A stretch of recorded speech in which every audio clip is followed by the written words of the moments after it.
jump right into it. We don't need to waste any time.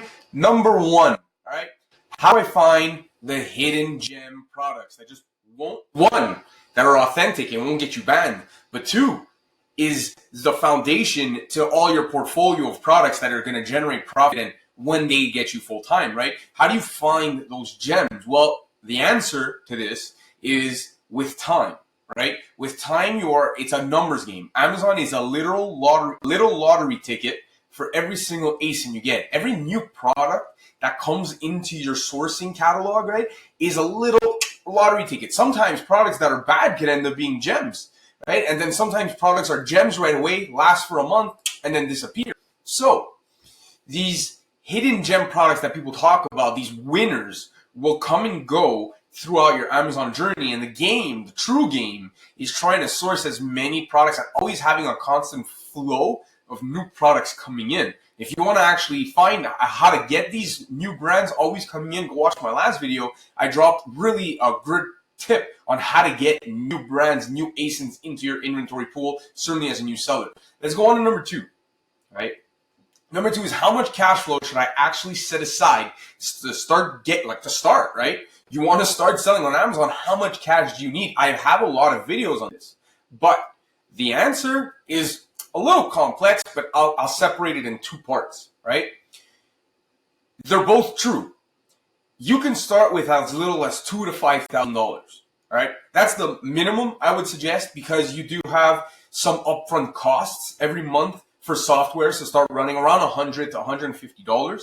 And then you've actually got to buy your inventory. And if you want to make enough money to cover your costs and then be able to reinvest into your capital, well, probably going to need $2,000 to $5,000. Now, that's one part of the answer. The other part of the answer, as a full-time seller, I tell you, if you want to get anywhere near full-time as a seller, you're going to need $20,000 to $50,000 to just buy inventory every single month, because that's how much inventory you're going to need to spend to actually go full-time. So you can start low. That's what I would tell people, but be comfortable putting in a lot more once you're comfortable with the Amazon process, whether that's through debt or whether that's through savings, but always do it responsibly, right? I have a bunch of videos on that. You can go ahead and check them out. Question number three, where are the best websites and tools to source profitable products on Amazon, right? Certainly for us Canadians.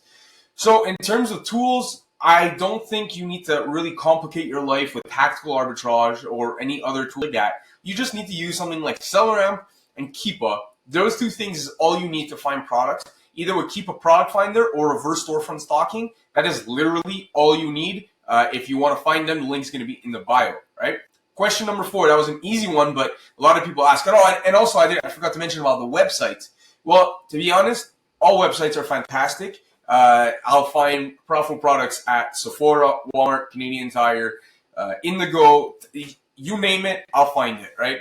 There's profitable products everywhere. The best products are definitely on those low-key websites that you have to potentially email to go see if they're actually legitimate or what. But the less known the website, the more profitable products you'll find in them, in my opinion.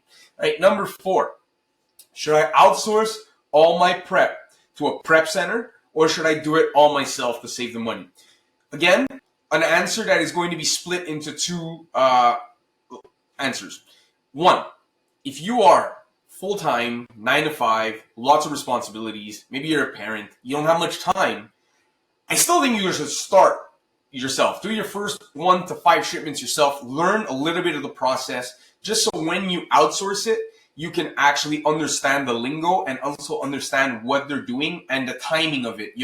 So if they're taking their time, you'll kind of grasp that these professionals should be doing it quicker than you, or at least at the same speed. So you can kind of gauge it by having that experience. But then after, that's what I did when I had my responsible 9 to 5 job as a director. I didn't have the time to prep, so I did outsource everything, costing me around $1 per unit. Now, the $1 per unit, as you scale, gets really expensive, certainly when you're sending 2,000 to 3,000 units a month. So I would tell you that the more you grow, the more you can have time to do it yourself. It's absolutely worth it, not only for the expense that you'll save every month, but also it gives you more access to products that potentially only have like $1 of return. That dollar return, if the unit actually only costed you $3, well, you're going to actually make a 33% ROI on it. So if you use a prep center, that dollar is completely eliminated by the expense of the prep. So in my opinion, doing it yourself is the better option, but there's nothing wrong with using a prep center. Certainly, if you are limited in time, and the minute we transition to full-time, I definitely think you should be doing it yourself. Next question. How do I handle, as a Canadian, GST and HST? What are my options when it comes to taxes? So if you are doing less than $30,000 of profit a year, you can just source and not remit your taxes and not have to declare them. The thing with that is you're not going to be a registered sole prop, and you're not going to be able to take advantage of all the tax reimbursements that we get in Canada. When in Canada, if we purchase a unit, all the taxes that we pay on it is reimbursed every quarter or on your taxes, right?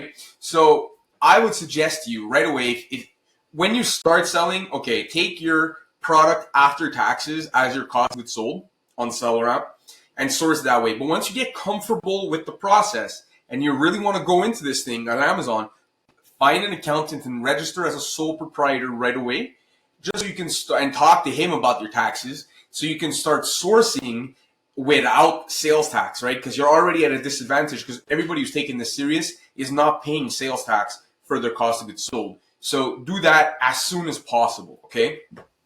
Number 6, what's the secret sauce for pricing, right? People talk about Be Cool, people talk about Amazon repricer. There's so many repricers out there.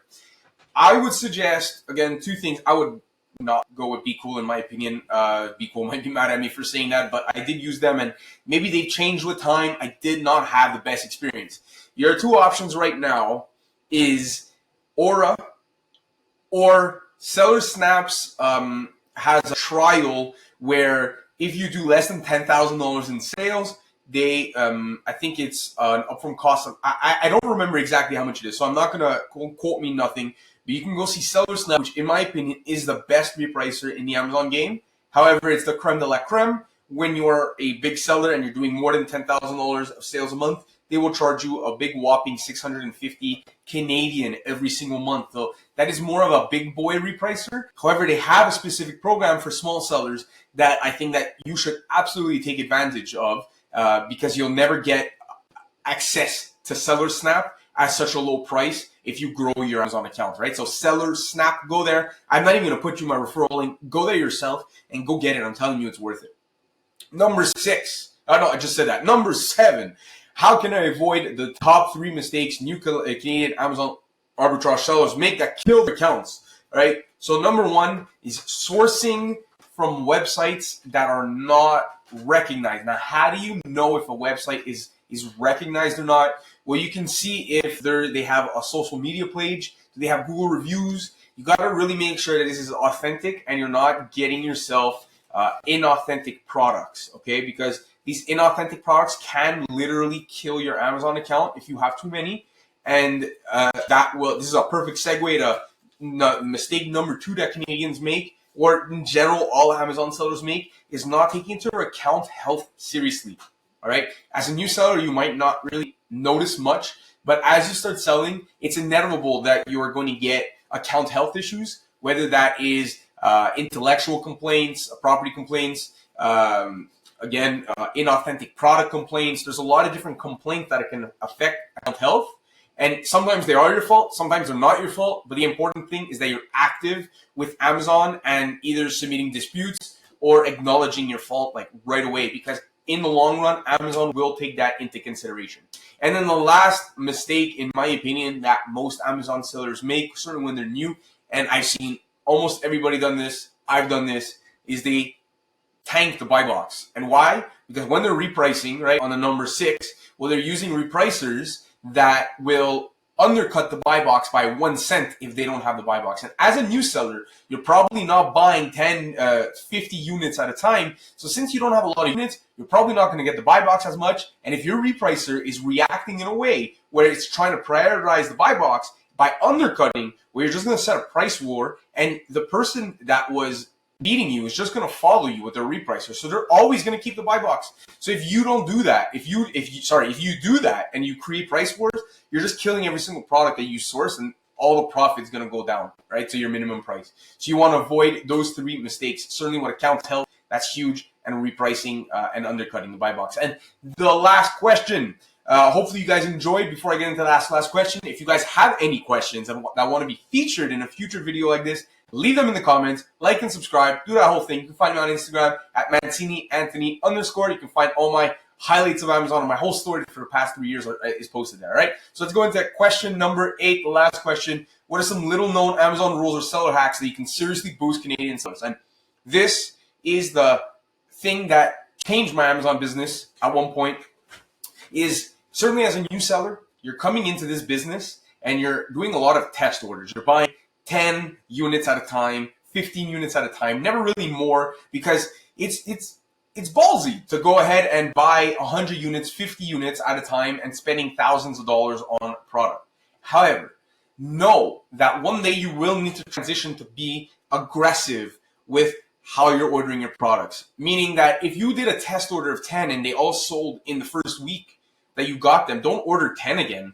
Order 10 per week times 2 months, right? So now you're ordering 40, 50, like that. You're always staying in stock, because that's what Amazon loves the most, is staying in stock and having a lot of stock. When you send in your stock, Amazon then takes it. Let's say you're sending it to Ontario. It starts from Ontario and it starts shipping out some in Alberta, in Saskatchewan, in Quebec. So it could be, well, not Quebec anymore, RIP. But so it could be passed throughout Canada. So it's closer to their clients. So the more inventory you have, the more inventory that you have closer to the client. And that means you will get the buy box more. So that's my little Amazon trick. Hope you guys like this video full of questions and answers. I really want to just be able to answer as many things for the community as possible. So like I said, if you do have a question that wants to be featured in another video like this, leave it in the comments below and let me know what you thought.